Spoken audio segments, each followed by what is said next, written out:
Ásta svona lífsglöð kona, búin að vera kórstjóri í áratugi og svona með autoritet og sjálfstraust og vinamörg og svo bara fær hún sjúkdóminn og smám saman svona fara ljósin að slökkna.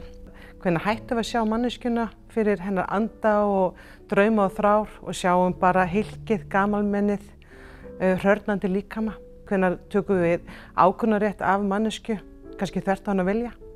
Og svo eru þessar aðstæður þannig að þetta líka mjög grátbroslegt, bæði hjartaskerandi og leiftrandi fyndið.